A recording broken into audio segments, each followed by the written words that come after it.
Greetings to all. Today I want to discuss a brief subject in relation to food reintroduction. Naturally, all the details are covered in the training about dry fasting. Thus, I am reintroducing it in the dry fasting training that allows you to fast at home. So here it is. It's around 15. There are 18 hours of videos, but today I want to highlight that, of course, the book contains all the recipes and combos to do. But today I want to make a quick focus, because there are still many people in fasting in general, whether it's water fasting, break time, the juice diets, which I now call diets rather than fasting since they are the Bushinger diets. It's vital to be precise in the terms we use. It's not fasting, it's diets. There is often a misunderstanding about food reintroduction, and these individuals frequently err in the reintroduction. And I would also like to discuss the Russian school, which, aside from perhaps there are a few individuals in Russia who might have grasped the latest information we possess, as recent studies indicate that protein consumption needs to be provided swiftly. The Russian institution I hail from was fundamentally vegetarian if we consider further the Caucasian Center, which was the first fasting center established in the 1980s. So it wasn't a physician who initiated it. He was quite frail, having since passed away, yet he recommended fasting and resuming without any protein whatsoever. It was a vegetarian diet for life. Thus, I stand in stark contrast to that, and we will elaborate on the reasons. After a dry fast, you have to cease catabolism.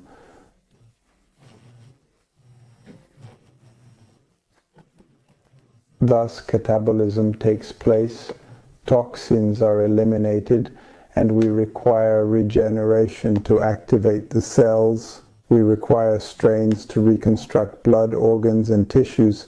Protein intake is essential, and scientific evidence backs this up. It has been clearly shown, thus it is critically important to take action swiftly, starting from the second day, I would argue.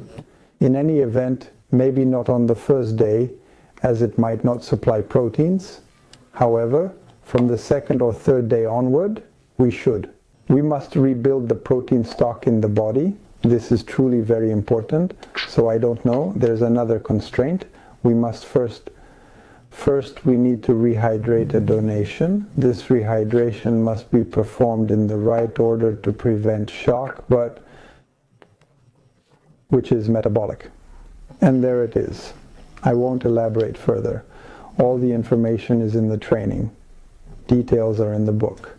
I won't go over how this all comes back into play, but the intake of protein after hydration is crucial, beginning from the second day or certainly by the third day. That's a certainty. So there you go. These muscles, of course. There isn't necessarily muscle loss, but we do have proteins in the muscles, so we need to quickly replenish them. That's what we need. We stop as soon as we resume protein intake. We immediately halt this process of elimination and catabolism, entering a reconstruction phase, sending a message to the body. In reconstruction mode, proteins serve as the building blocks, and immediately the body understands it must rebuild. Thus, we must supply those proteins quickly, I would say. Right after 48 hours, it should come into play. For me, this is truly fundamental after the dosage. We don't mind. It's personal, it's about tiny doses, so we start proportionally depending on the individual, but we must supply a bit, and the body, it captures very well. We are in maximum assimilation after a dry fast. The body takes everything it can to regenerate, so we don't necessarily need a lot. There's no need for massive quantities. We supply small amounts, informing the cells and body, engaging in anabolism to reconstruct. And that way we have the information. Thus, rebuilding muscles without organs necessitates proteins. This is the initial step in restoring bodily muscle proteins and blood proteins. Then, cell regeneration happens. Dry fasting causes autophagy, and we understand this. This is where the body goes. It will remove all that is damaged, improperly filled proteins, cellular waste, aging cells, cancer cells, everything that is non-functional. The dry fast will remove this, and then food reintroduction will encourage what is known as cellular neosynthesis, especially in the organs, skin, and immune system. This neosynthesis is fundamental, and we need it. To reconstruct oneself within the cell and without proteins, this neosynthesis is impossible. Thus, it's a misconception to believe one can. To resume eating only with plants is complicated and difficult. Recovery will be hard. Indeed, we in the programs we set up allow for a rapid recovery. I mean, in about 10 days. Well, I exited 3 weeks ago, or maybe 4. I can't recall precisely, about a month back. I finished a 7-day dry fast. I believe in the 5 days after, I was able to start light physical activity with an energy level that was perfectly fine. And I dare you to try that with a water fast, say, I don't know, for 4 weeks. You probably wouldn't feel fantastic after 5 days of resuming food. You will experience a solid recovery with enough proteins. You experience energy that increases rapidly. So that's the third point. Reconstitution of plasma proteins and blood. Thus, blood is very important. So you have in the blood what we call albumin. Albumin. There you go. It is a hyper important protein, so it needs to be reconstituted. Therefore, animal-derived proteins are essential and fundamental, including immunoglobulins and various factors. Coagulation factors depend on protein intake. Without it, your blood clots poorly and your internal system struggles. It requires proteins for what we term immunomodulation. Thus, we need this for reconstruction and also to rebuild what we call the intestinal barrier. The main amino acid of the intestinal barrier is L, glutamine. We may not provide a specific amino acid for barrier reconstruction, but supplying amino acids is beneficial. Animal proteins contain all 9 essential amino acids. For example, by consuming an egg, you get all the proteins you need. You don't need all 9 essential amino acids from plants. You must combine grains and legumes, so it's not necessary. Thus, I don't. I would advise against eating grains and legumes after a dry fast. To me, that's a mistake. I won't go into detail, but we should prioritize animal proteins. Animal proteins are best after fasting. Amino acids contribute to a rapid reconstruction of blood plasma, which helps in recovery. A better rehydration occurs when you have enough proteins. Rehydration is more effective and simpler if you only consume plants. You will need much more water, so having slightly salty products means the salt will help retain more moisture, resulting in improved cellular hydration. Thus, this provides another argument for the rapid reintroduction of animal proteins.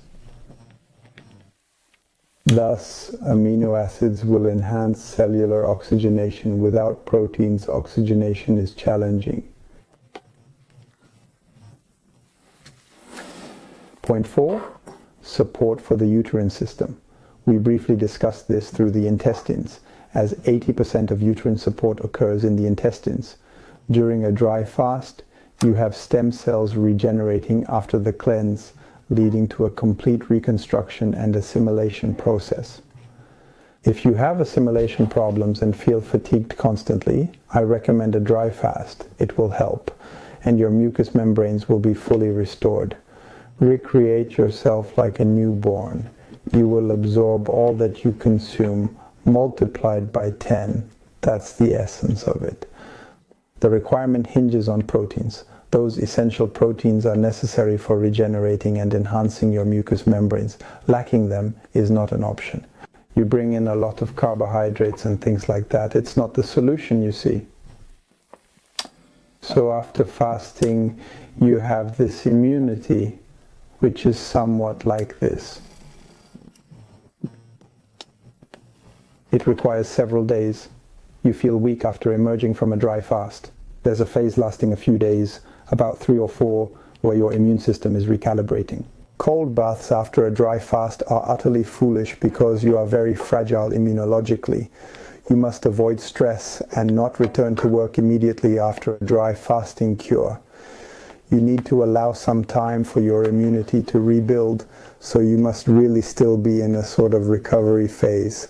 You have recently gone through internal surgery, and it's essential to supply your body with proper nutrients. We might also discuss all the vitamins and minerals. I've mentioned this in my book, so I won't revisit it, but it's important alongside proteins. Don't forget about remineralization. It's an important topic too. Thus, supporting the immune system is crucial. White blood cells and antibodies are primarily composed of proteins. So if you don't have a sufficient intake, well, your blood system and white blood cells won't function properly and immunity won't be effective. And so on. We truly must ensure we have enough intake to completely restore ourselves. Point 5. Prevention of metabolic shock. It's the effect of refeeding syndrome, so there is often a risk. Many people fail when they attempt to refeed incorrectly, using impossible food combinations or consuming too much or the wrong types of food. Not suitable, that's why the book was made. You have precise cooking recipes provided for refeeding day 1, day 2, day 3. You have everything soft in it. The book. Therefore, protein contributions are crucial, accompanied by a very slow and steady recovery process. Specifically, proteins that are high in essential amino acids assist in stabilizing metabolism. This is quite rapid and helps avoid complications, what we refer to as complications such as hypophosphatemia. I'm sure about the terminology, so it's crucial. It's really important to stabilize immediately with a preterite intake. We stabilize right away. We stabilize the metabolism of degenerative proteins. In the blood, there you go. In the body, it reconstructs and regenerates.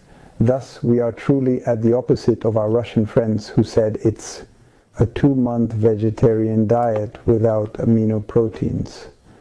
At first I thought that was the case, but I quickly understood otherwise. It was indeed an error, and it was essential to promptly incorporate proteins. Hence, we arranged the foods accordingly. I won't enumerate them all, but there are several. Proteins should be in a specific order. The individuals who attended the treatments understand how the process works, you see.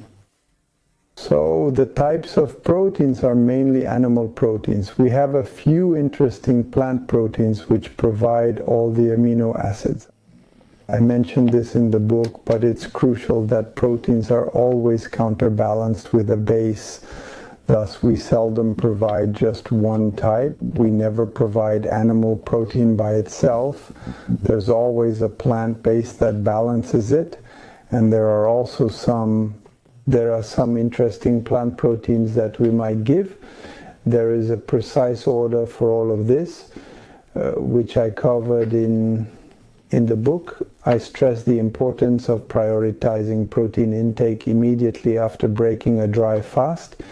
To me, it's the basis for quickly rebuilding your body and recovering faster without becoming acidic, of course. That's it. This was a brief video, and I look forward to seeing you next time for another video coming up soon. Goodbye.